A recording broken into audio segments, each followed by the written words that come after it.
একটা ইলেকট্রিক স দিয়ে আমি যখন এটা রিহার্সাল করতে গেছি, বিপাশে গায়ে লেগে গেছে। দর্শককে ডেকে এনে শূন্যে ওড়ানো আমার আগে আর পৃথিবী থেকে পড়েনি। ওই লোককে নিয়ে যখন কার্পেট শূন্যে উঠল, আর তো দর্শক সমস্ত, মানে ওই লোকটা নেমেই আমাকে জড়ায় ধরছে। জাদু শিল্প এর চর্চা করতে গিয়ে আপনার কোনো ভয়াবহ কোনো অভিজ্ঞতা হয়েছে কিনা সেটা একটু জানতে চাচ্ছি। ভয়াবহ একবার না, অনেকবারই হয়েছে। যেমন যেটা মনে পড়ে এখন তাৎক্ষণিক, যেমন প্রথম যখন একটা ইলেকট্রিক স দিয়ে আমি যখন মানুষকে দ্বিখণ্ডিত করেন, এটা রিহার্সাল করতে গেছি, বিপাশে গায়ে লেগে গেছে। আমি মানে পাগল হয়ে গেছি। মানে আপনি বুঝতে পারেন যে আমার পরিস্থিতিটা কি। রেখে ছুটে গেলাম পিজিতে, যাই হোক তত বেশি মেজর কিছু ছিল না। তারপরে এই ঘটনা অসংখ্য, বলে শেষ করা যাবে না। রাজশাহী ইউনিভার্সিটিতে একবার আমার শো অর্গানাইজ করা হলো 4 দিনের। তো রাজশাহী ইউনিভার্সিটিতে গ্রুপ আছে, যে গ্রুপটা আমাদের নিয়ে গেছে তাদের যে কাউন্টার গ্রুপটা, ওরা প্রথম বাধা দিতে চেয়েছে। বাধা না, যে ওই কি করবে, কিন্তু ওরা যখন প্রথম শোয়ের পরে শুনলো যে সাংঘাতিক জিনিস, তো রাজশাহী ইউনিভার্সিটির অডিটোরিয়ামটি তো অনেক বড়, দোতলা, 2,500 লোক ধরে। অত বড় অডিটোরিয়াম কিন্তু বাংলাদেশে আর নাই। 2,500 লোক ধরে। তো দ্বিতীয় দিন ঠেসে লোক ঢুকেছে। তারপরে দ্বিতীয় দিন ওরা এসে বলছে যে আমাদেরকে ঢুকতে দিতে হবে। তো এরাও বলছে যে না, টিকিট যার যার টিকিট আছে শুধু তারাই ঢুকতে পারবে, আমাদের সোল্ড আউট। তারপরে তৃতীয় দিন আবার তারা এসছে। তো টিকিট কই?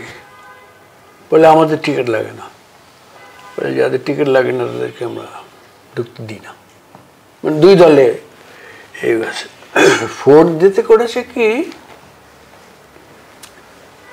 ওরা টাকা নিয়ে গেছে, কিন্তু ওরা লাইনে দাঁড়াবার লোক না, বাণিজ্য দাঁড়াবে, অন্য ছাত্রদের পেছনে ওরা দাঁড়াবে নাকি? ওরা তো মাস্তান। তো ওদের সময় আস্তে আস্তে টিকিট শেষ।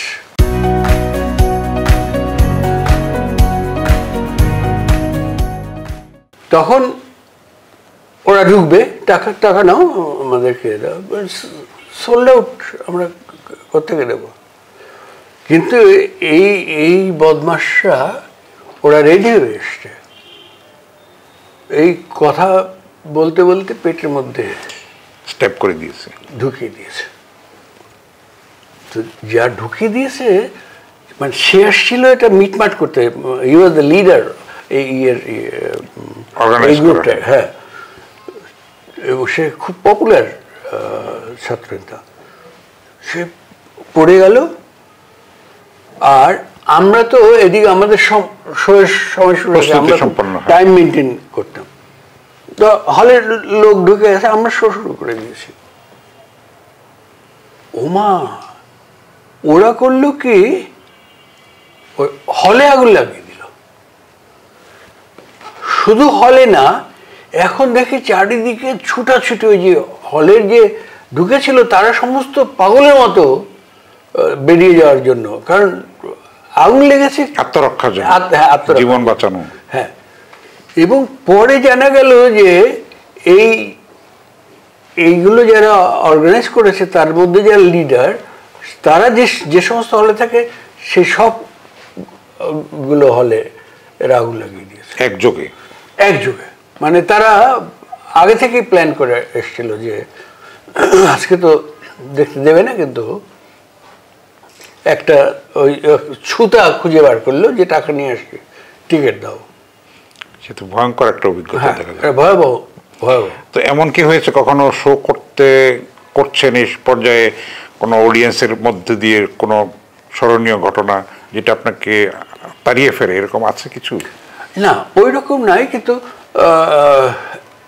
আমি নিজে বিপদ ভেবেছিলাম, কিন্তু ঘটনা হয়েছিল বিপরীত। সেটা হচ্ছে কি, আমার একটা ম্যাজিক আছে, আমি দর্শকদের মধ্যে থেকে কাউকে ডাকি এবং মেয়েদের মধ্যে থেকে কাউকে ডাকি। তো দেখা গেল এক হুজুর এইরকম মোটা, সে থপ করে আসছে, আর সমস্ত দর্শক রোর করে উঠেছে। বোধহয় সেই হুজুর বোধহয় সবার চেনা হবে, যাই হোক। আর ম্যাজিকটা ছিল ফ্লাইং কার্পেটের, একটা কার্পেটের উপরে শুয়ে দেওয়া হবে, ওই কার্পেটটা শূন্যে ভাসবে এবং তারপরে ওটা যে শূন্যে, সেটা প্রমাণ করার জন্য একটা হুপ পাস করবো। ওই যে দেখেন, ওই যে হুপ দেখেন, দেখছেন, ওই যে হুপ পাস করে প্রমাণ করবো যে সে শূন্যে আছে। কিন্তু এই ম্যাজিকটা কিন্তু আমি প্রথম সারা পৃথিবীর মধ্যে দর্শককে ডেকে এনে শূন্যে ওড়ানো আমার আগে আর পৃথিবী থেকে করেনি। তো আমি ভয় পেয়ে গেলাম যে এই লোকটা তো উঠছে, কিন্তু আমার হুপ তো এত মোটা না, এ তো বিশাল ডাইনোসরাস। তো যাও, তাকে শোয়ানো হলো। তারপরে সে করলো কি, সে হাতে একটা তসবিহ নিয়ে এরকম করে কি যেন বিড়বিড় করে, তারপরে আমি যখন এরকম করলাম, ফ্লাইং কার্পেট উঠতে শুরু করলো। আর সে লোক না, ওই আগে যেটা মনে মনে বলছিল সেটা জোরে জোরে চিৎকার করে, হ্যাঁ চিৎকার করে বলতে শুরু করলো যে আসতে বলায় ওদের কাজ হয়নি। কিন্তু ওই যে আপনি একটু ট্যাবুর কথা বললেন না, সে বিশ্বাস করতো যে সে ওই রকম ইয়ে করলে এটা ঠেকিয়ে দেবে। সে আসছিল আমাকে ডাউন করার জন্য। তো কিন্তু তাতে আর ওই লোককে নিয়ে যখন কার্পেট শূন্যে উঠল, আর তো দর্শক সমস্ত, মানে বাংলাদেশের দর্শক যে ওই রকম পাগলের মতো করতে পারে, এগুলো আমি দেখেছি আমেরিকাতে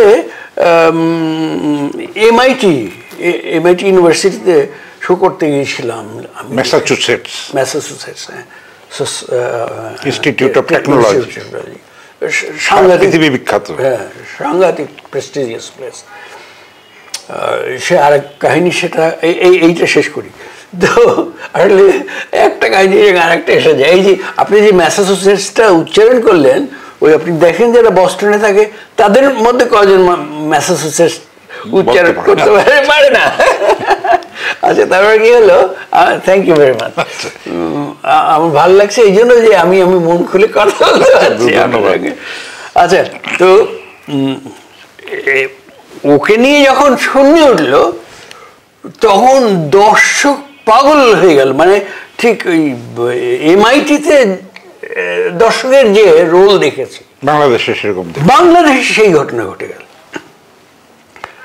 এর মধ্যে আমি ভেবেছি যে, আমি বলার সুযোগ পাই না, আমি ভেবেছি যে ওকে আবার নামিয়ে দেব, ওই রিং পাস করার দিতে যাবো না, কারণ অত বড় রিং তো নাই।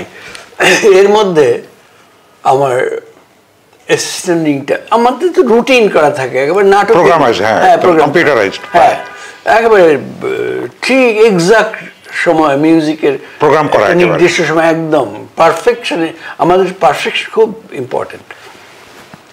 তো যা রিং নিয়ে আসার কথা, সে ঠিক জায়গা মতো সে রিংটা করেছে। আমি সে এসে রিং দেবে, আমিও হাত পাতবো, রিংটা ধরবো, ধরে দর্শকদেরকে দেখিয়ে নেবো যে ইটস এ সলিড রিং। তারপরে পায়ের দিক থেকে ঢুকিয়ে মাথার দিকে বার করে দর্শক আর একবার চিৎকার করে উঠবে। এখন তো দিয়েছে আমার হাতে, এখন আমি কি করবো, এটা হবে কি?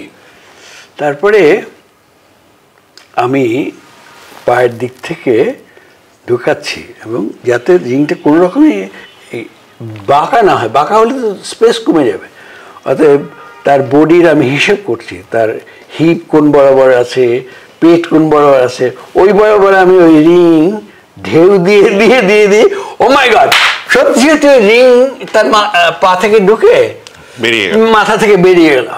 আর কি লোকজন চিৎকার। এরপরে আমিও ফুর্তিতে আটখানা আরো উঠালাম মাথার উপরে।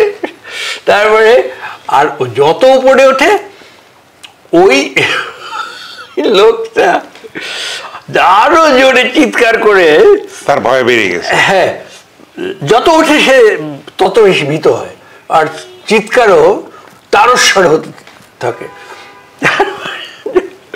যখন নামালাম, এখন ওই লোকটা নেমেই আমাকে জড়াই ধরছে। আমি কিন্তু এই জড়াই ধরাটা কি, আমাকে ভেঙে চড়ে ফেলবে নাকি? তারপর দেখলাম না, সে তার হ্যাঁ সে তার আউট অফ রেসপেক্ট সে আমাকে এই করে কি কি যেন বললো, কিন্তু ওই লোকের তার কথা শুনে কিন্তু এই জিনিসটা ও সে তার গালটা আবার আমার গালের সঙ্গে মিশিয়ে দিয়ে তারপরে ওই ইয়েটা নাড়তে নাড়তে নিচে চলে গেছে। তারপরে এটা কত যে বিচিত্র অভিজ্ঞতা।